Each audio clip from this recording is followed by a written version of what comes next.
والسلام على أنبياء والمرسلين أما بعد أعوذ بالله من الشيطان الرجيم ببركة بسم الله الرحمن الرحيم قال الله تبارك وتعالى في القرآن المجيد والفرقان الحميد ولا تقولوا لمن يقتل في سبيل الله أموات بل أحياء ولكن لا تشعرون وقال النبي صلى الله عليه وسلم الحسين مني وأنا من الحسين صدق الله العظيم وصدق رسوله النبي الأمين المتين المبين الكريم ونحن على ذلك لمن الشاهدين والشاكرين والحمد لله رب العالمين.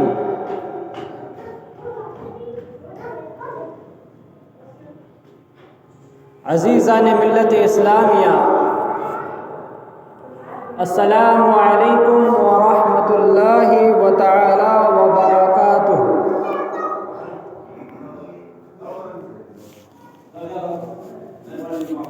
امام اہل سنت اعلیٰ حضرت عظیم البرکت حقانیت کی شان، سنیوں کی جان، فاضل بریلوی فرماتے ہیں کہ تیری نسل پاک میں ہے بچہ بچہ نور کا، تیری نسل پاک میں ہے بچہ بچہ نور کا، تو ہے عین نور تیرا سب گھرانہ نور کا، تو ہے عین نور تیرا سب گھرانہ نور کا۔ اور فرماتے ہیں کیا بات رضا اس چمنستان کرم کی، کیا بات رضا اس چمنستان کرم کی، زہرا ہے کلی جس میں حسن اور حسین پھول، زہرا ہے کلی جس میں حسن اور حسین پھول۔ عزیزان ملت اسلامیہ، آئیے ہم اور آپ سب سے پہلے اپنی غلامی کا ثبوت دیتے ہوئے آقا نامدار، مدینے کے تاجدار، دونوں عالم کے مالک و مختار، ہم غریبوں کے غم گسار، سید ابرار و اخیار، شہنشاہ ذی وقار، رحمت للعالمین، طٰہٰ یاسین، انیس بے کسہ، چارہ ساز درد مندہ، کونین میں سب سے انوکھے سب سے نرالے، دائے حلیمہ کے گود کے پالے، احمد مجتبیٰ محمد مصطفیٰ صلی اللہ تعالی علیہ وسلم کے بارگاہ میں جھوم جھوم کر درود پاک پڑھیے بآواز بلند، اللہم صلی علی سیدنا و مولانا محمد بارک وسلم، صلاۃ و سلاما علیک یا رسول اللہ صلی اللہ تعالی علیہ وسلم۔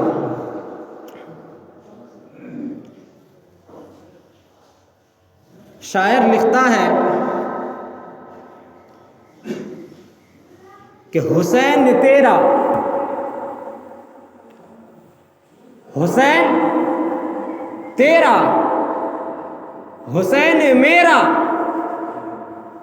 حسین تیرا، حسین میرا، حسین سب کا، حسین رب کا، وہ صوفیوں کا، وہ قلندروں کا، وہ خشکیوں کا، وہ سمندروں کا۔ حسین اگر نہ شہید ہوتا، حسین اگر نہ شہید ہوتا تو آج گھر گھر یزید ہوتا، نبی کی سنت عیا نہ ہوتی، خدا کے گھر میں اذان نہ ہوتی، خدا کے گھر میں اذان نہ ہوتی۔ عزیزان ملت اسلامیہ، خطبہ مسنہ کے بعد قرآن عظیم کی ایک بہت ہی مشہور و معروف آیت کریمہ کی تلاوت کرنے کا شرف حاصل کیا۔ اللہ رب العزت قرآن مقدسہ میں ارشاد فرماتا ہے وَلَا تَقُولُوا لِمَن يُقْتَلُ فِي سَبِيلِ اللَّهِ أَمْوَاتٌ بَلْ أَحْيَاءٌ وَلَٰكِن لَّا تَشْعُرُونَ، جس کا معنی، جس کا ترجمہ، جس کا میننگ ہے کہ جو اللہ کی راہ میں شہید ہو گئے، جو اللہ کی راہ میں مر جاتے ہیں، جو اللہ کی راہ میں قتل کیے جاتے ہیں، انہیں مردہ نہ کہو، اس لیے کہ ان کا تمہیں شعور نہیں ہے۔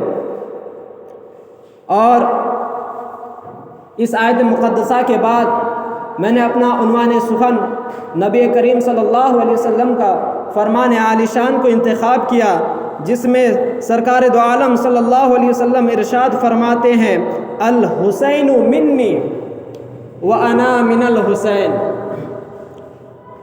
اب حسین مصطفیٰ کا مرتبہ دیکھیے، نبی فرماتے ہیں الحسین منی، حسین مجھ سے ہے۔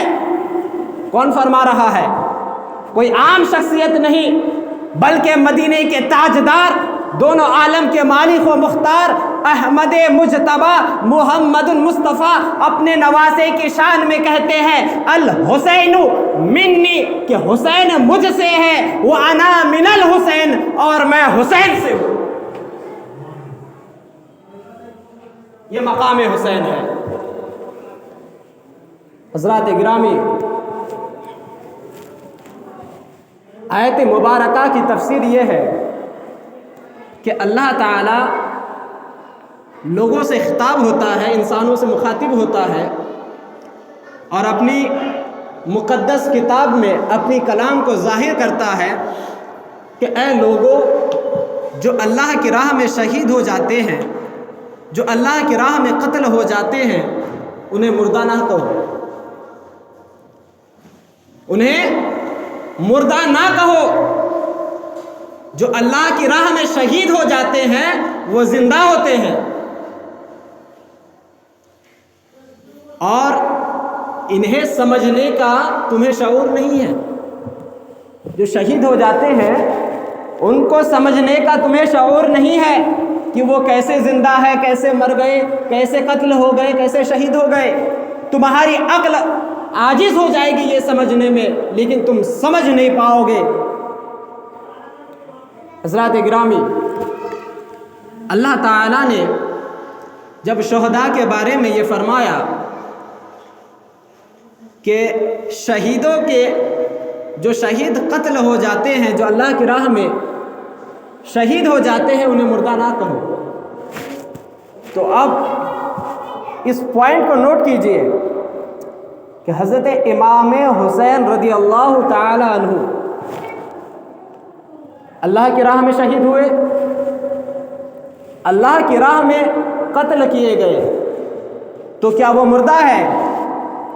نہیں، وہ مردہ نہیں ہے، کیونکہ اللہ خود فرما رہا ہے اے لوگوں، جو اللہ کی راہ میں قتل ہو جاتے ہیں، جو اللہ کی راہ میں شہید ہو جاتے ہیں، انہیں مردہ نہ کہو، بلکہ وہ اپنی قبروں میں زندہ ہے۔ تو جب وہ زندہ ہے تو انہیں ہم مردہ نہیں کہہ سکتے۔ تو ہمارا ایمان اور عقیدہ کیا بتاتا ہے؟ کہ امام حسین زندہ ہے، جو کربلا کے میدان میں 72 شہید ہوئے، وہ زندہ ہے، وہ زندہ ہے، کیونکہ وہ اللہ کی راہ میں شہید ہو گئے، اللہ کی راہ میں قتل کیے گئے۔ عزیزان ملت اسلامیہ، ماتم کس کا منایا جاتا ہے؟ جو مر جاتا ہے۔ ماتم اس کا بنایا جاتا ہے جو مر جاتا ہے۔ جیسے ایک اگزامپل لیجئے، ہمارے خاندان سے، ہمارے اقارب سے، ہمارے رشتہ داروں سے اگر کوئی انتقال ہو جاتا ہے تو اسے دکھ ہوتا ہے، اسے غم ہوتا ہے، وہ ماتم مناتا ہے، وہ روتا ہے، کیونکہ وہ مر گیا ہے۔ لیکن جو مرا نہیں، ان کے لیے ماتم کیسے منائیں گے؟ کیونکہ اب یہاں حضرت امام حسین رضی اللہ تعالی عنہ شہید ہوئے، بظاہر ان کو قتل کیا گیا، لیکن وہ مرے نہیں ہیں۔ وہ زندہ ہے، تو اب ان کے لیے ماتم منانا جائز نہیں، کیونکہ اگر ہم ماتم بناتے ہیں تو اللہ تعالیٰ کی کلام کا رد کرتے ہیں، اللہ تعالیٰ کی کلام کو جھٹلاتے ہیں، کیونکہ دنیا کا یہ دستور ہے، یہ رسم ہے کہ ماتم انہی کا منایا جاتا ہے جو مر جاتا ہے۔ ہمارے حسین زندہ تھے، زندہ ہے، زندہ رہیں گے، تو ان کا ماتم منانا شرعی طور پر ناجائز ہے، حرام ہے، تو ہمیں ماتم نہیں منانا ہے۔ اور جو حسینی ہے، جو حسین والے ہیں، وہ ماتم نہیں بناتے، وہ ماتم نہیں مناتے اس لیے کہ حسین زندہ ہے، اور جو حسین کی نسلیں ہیں وہ حسین کی تمام تر اعمال کو جا بجا لاتے ہیں۔ انہوں نے جو کربلا کے میدان میں نماز کو ادا کیے تو وہ حسینی ہے، جو ان کی عمل کو، جو ان کی سنت کو عمل کرتے ہیں وہ حسینی ہے، جو نماز پڑھتے ہیں وہ حسینی ہے۔ اور جو کہتے ہیں اپنے سینوں کو پیٹ پیٹ کر کہ ہم حسینی ہیں، چلا چلا کر کہتے ہیں کہ ہم حسینی ہیں، وہ حسینی نہیں ہے، کیونکہ امام حسین نے دین کے خاطر اپنے سر کو قلم کر دیا، دین کے خاطر شہید ہو گئے، اور جب شہید ہوئے تو یہ کہہ کر شہید ہوئے کہ دین مصطفیٰ کے خاطر جان بھی حاضر ہے۔ تو دین مصطفیٰ کے خاطر اگر جان حاضر ہے، جان حاضر کیوں کیا؟ عبادت کرنے کے لیے۔ نماز کا وقت ہو گیا تھا، نماز پڑھنا تھا، تو ہمیں جب نماز کا وقت ہو جائے تو ہمیں کیا کرنا ہے؟ ہمیں بھی نماز پڑھنا ہے، تبھی تو ہم حسینی کہلائیں گے۔ اب ایک دنیاوی اگزامپل لیجئے،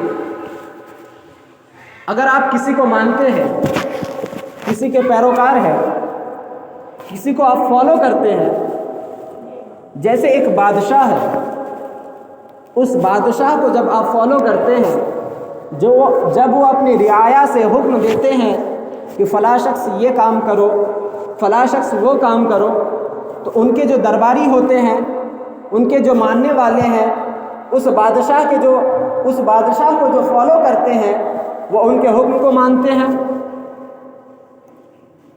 تو ان کے حکم کو مانے تو وہ اس رعایا کے، اس بادشاہ کے وہ غلام کہلاتے ہیں۔ اسی طرح ہم حسینی اس وقت کہلائیں گے جب امام حسین کے تمام فرمان پر عمل کرنے کی کوشش کریں گے، ان کے خلاف جب نہیں جائیں گے تب ہم حسینی کہلائیں گے۔ اب امام حسین رضی اللہ تعالیٰ عنہ بظاہر شہید ہو چکے ہیں، ان کو کوفے والے نے دھوکے سے بلایا۔ جب کوفہ والوں نے امام حسین کو دعوت دی کہ آپ آئیے اور ہماری بیعت فرمائیں، تو امام حسین نے اس ریکویسٹ کو ایکسیپٹ نہ کیا، ان کے خط کو رد کر دیا، کیونکہ وہ یزیدی تھے، وہ یزید تھے۔ جب امام حسین نے یہ جاننے کے لیے حضرت امام مسلم بن عقیل کو میدان کربلا میں بھیجا کہ جاؤ دیکھ کر آؤ وہاں کا ماجرا کیا ہے، آخر بات کیا ہے، آخر کیوں اتنے مرتبہ ہمیں بلا رہے ہیں، کیوں اتنے مرتبہ گزارش کر رہے ہیں، کیوں ریکویسٹ پہ ریکویسٹ ان کا آ رہا ہے۔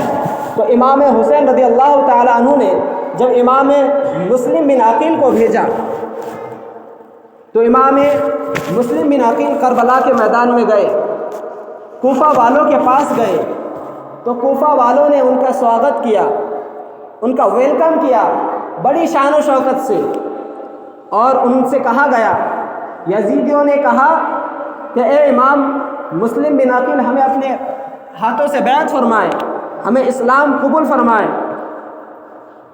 تو جب یہ ماجرا حضرت امام بن عقیل نے، مسلم بن عقیل نے دیکھا تو امام حسین کے لیے انہوں نے خط لکھا کہ یہاں تو سبھی صحیح ہے، صحیح طریقے سے وہ بیعت ہو رہے ہیں۔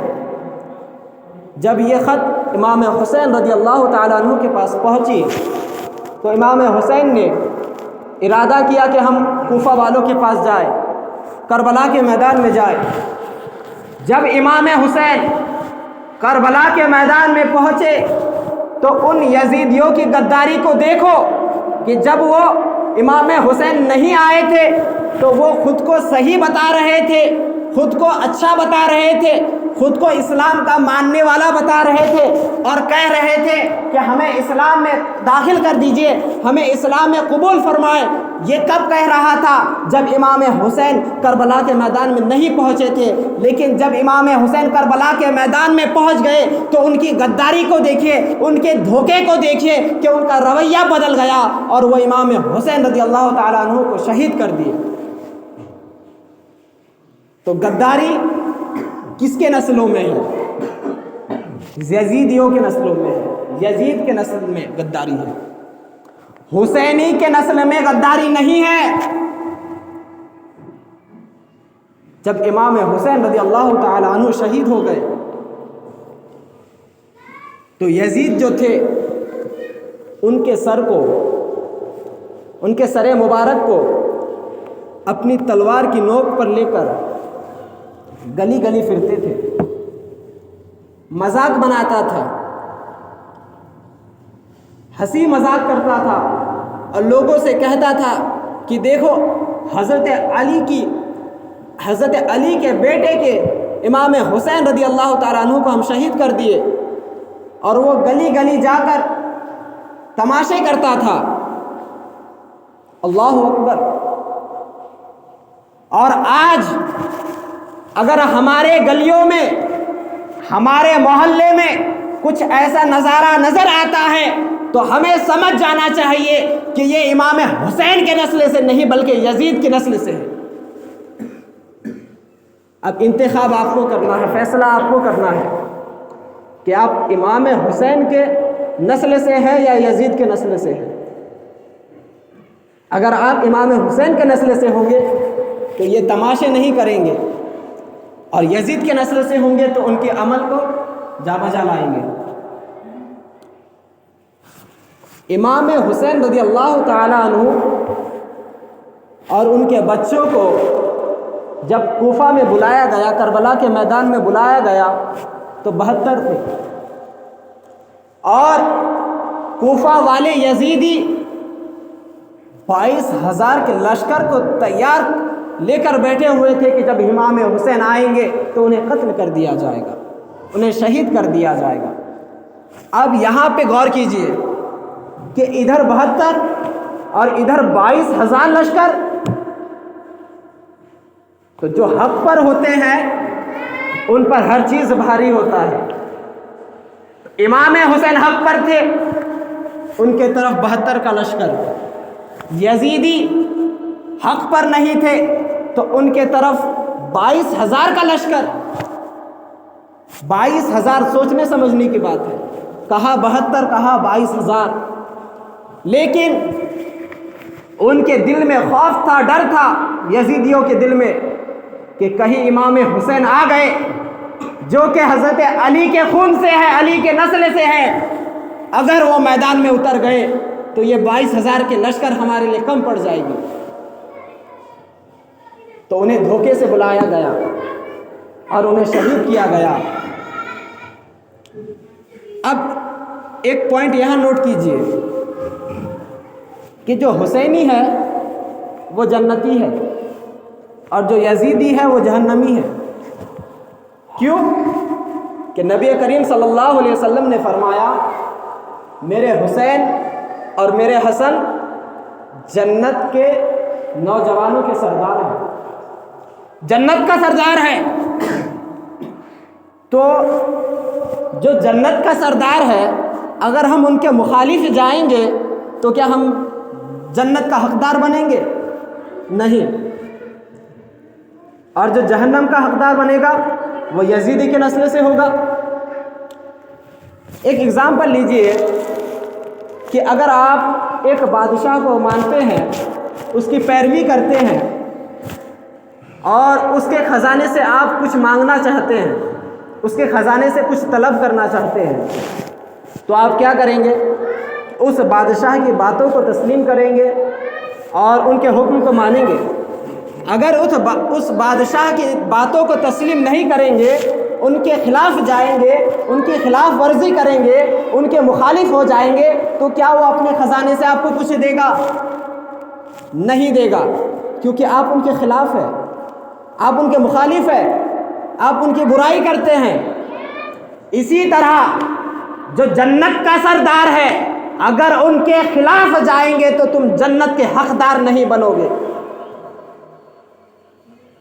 عزیزان ملت اسلامیہ، ہم جو خرافاتیں کرتے ہیں ہمیں بچنی چاہیے۔ یہ تعزیہ، یہ تماشے، یہ اکھاڑے شریعت کے مطابق ناجائز و حرام ہے۔ یہ ہمارا کہنا نہیں ہے، بلکہ یہ حدیثوں میں اللہ کا فرمان ہے، نبی کا فرمان ہے۔ شریعت کے مطابق یہ سب چیزیں حرام ہیں۔ یہ تعزیہ اٹھانا اور دیگر تماشے جو کرتے ہیں، یہ شریعت کے مطابق حرام ہے، ناجائز ہے، اور اس پر عمل کرنے والا وہ سخت عذاب کا مستحق ہوگا، اور اس تماشے کو دیکھنے والا بھی گنہگار ہے۔ اعلیٰ حضرت اپنی کتاب ملفوظات اعلیٰ حضرت میں لکھتے ہیں کہ اگر کئی تماشے ہو اور وہ ناجائز طریقے کا ہو، وہ حرام ہو نا، اس کو دیکھنے جانا یہ بھی حرام اور ناجائز ہے۔ تو ہمیں ان حرام اور ناجائز کاموں سے بچنا ہے، کوشش کرنا ہے کہ ہمیں ان چیزوں سے بچنا ہے۔ لوگ جو کرے ہمیں ان سے کیا ہے، ہم اپنے اعمال کو پہلے سدھاریں گے۔ ہمیں جو حسین کربلا کے میدان میں ہمیں جو درس دیا، اس درس پر عمل کرنا ہے، نماز پڑھنا ہے، روزے رکھنے ہیں۔ 10ویں محرم الحرام کے روزہ اتنا مقدس اور اتنا افضل ہے کہ نبی کریم صلی اللہ علیہ وسلم فرماتے ہیں کہ ماہ رمضان کے بعد تمام تر مہینوں کے روزوں سے افضل محرم الحرام کا روزہ ہے، اور یہ محرم الحرام اللہ تعالیٰ کا پاک مہینہ ہے، تو اس میں روزہ رکھنا چاہیے۔ اور دوسری حدیث مبارکہ میں اللہ کے نبی صلی اللہ علیہ وسلم فرماتے ہیں کہ جو شخص اس نیت سے 10ویں محرم الحرام یعنی یوم عاشوراء کا روزہ رکھے کہ میرے تمام تر گناہ معاف ہو جائیں گے، تو نبی کریم فرماتے ہیں کہ ان کے تمام گناہ معاف ہو جائیں گے۔ ہمارے لیے یہ بخشش کا ذریعہ ہے کہ ہم اپنے گناہوں کو معاف کروائے۔ جو ہم گناہ کر چکے ہیں ان کی معافی اللہ تبارک و تعالیٰ کی بارگاہ میں مانیں، اور اسی دن، اس مقدس کے دن ہم لوگ خرافات کرتے ہوئے نظر آتے ہیں۔ اللہ اکبر! آپ خود فیصلہ کیجئے ہمیں کرنا کیا ہے، ہمیں شریعت کے مطابق چلنا ہے یا شریعت کے خلاف چلنا ہے۔ اچھا، کچھ لوگ بولتے ہیں کہ جو علماء صرف بولتے ہی ہیں، خود عمل نہیں کرتے، اور جو عمل نہیں کرتے وہ علماء نہیں ہے۔ اور اگر علماء آپ کی اصلاح کر رہا ہے، دین کی باتیں بتا رہا ہے، تو یہ علماء کا کام ہی ہے، کیونکہ وہ علم والا ہوتا ہے، وہ ناجائز اور حرام چیزوں سے واقف ہوتا ہے، کون سا چیز حرام ہے، کون سا چیز ناجائز ہے۔ تو وہ جب علماء اپنی بیانوں میں یہ چیز بیان کرے کہ یہ چیز حرام ہے، یہ ناجائز ہے، تو ان کی باتوں کو تسلیم کیجئے۔ وہ اپنے طرف سے نہیں بلکہ شریعت کے مطابق بتاتے ہیں کہ شریعت میں کیا لکھا ہے، شریعت نے کس چیز کو ناجائز اور کس چیز کو حرام قرار دیا ہے، تو ان کی باتوں پر عمل کیجئے۔ جو ناجائز اور حرام چیز ہے ان سے بچیے۔ جو تماشے کرتے ہیں، تو حدیث مبارکہ میں آتا ہے کہ کل بروز محشر اس بندے کا بھی تماشا ہوگا تمام لوگوں کے سامنے۔ جب اس کا نامہ اعمال کھولا جائے گا تو اس بندے کی تماشے کیے جائیں گے کل بروز محشر۔ اب سوچئے کہ قیامت کا دن ہوگا، وہاں سب لوگ اپنی نیکیوں کے لیے ترسیں گے، کہ کاش میرے پاس ایک نیکی ہوتا تو میں جنت کا مستحق ہو جاتا، جہنم سے بچ جاتا۔ تو اس دن اگر سبھی لوگوں کے سامنے ہمارے نامۂ اعمال کو اس طرح ظاہر کریں گے اور ہمارے تماشے بنیں گے تو ہمارا کیا حال ہوگا؟ اللہ اکبر۔ تو آپ اپنا ذہن بنائیے، یہ عہد کیجئے کہ کل کا روزہ رکھنا ہے اور خوب سے خوب عبادتیں کرنا ہے، نماز پڑھنا ہے، اللہ تعالیٰ کی رضا کو حاصل کرنا ہے۔ جو امام حسین نے کربلا کے میدان میں درس دیا، ان کے درس کو اپنانا ہے، اس پر عمل کرنا ہے، ان کے سنتوں پر چلنا ہے۔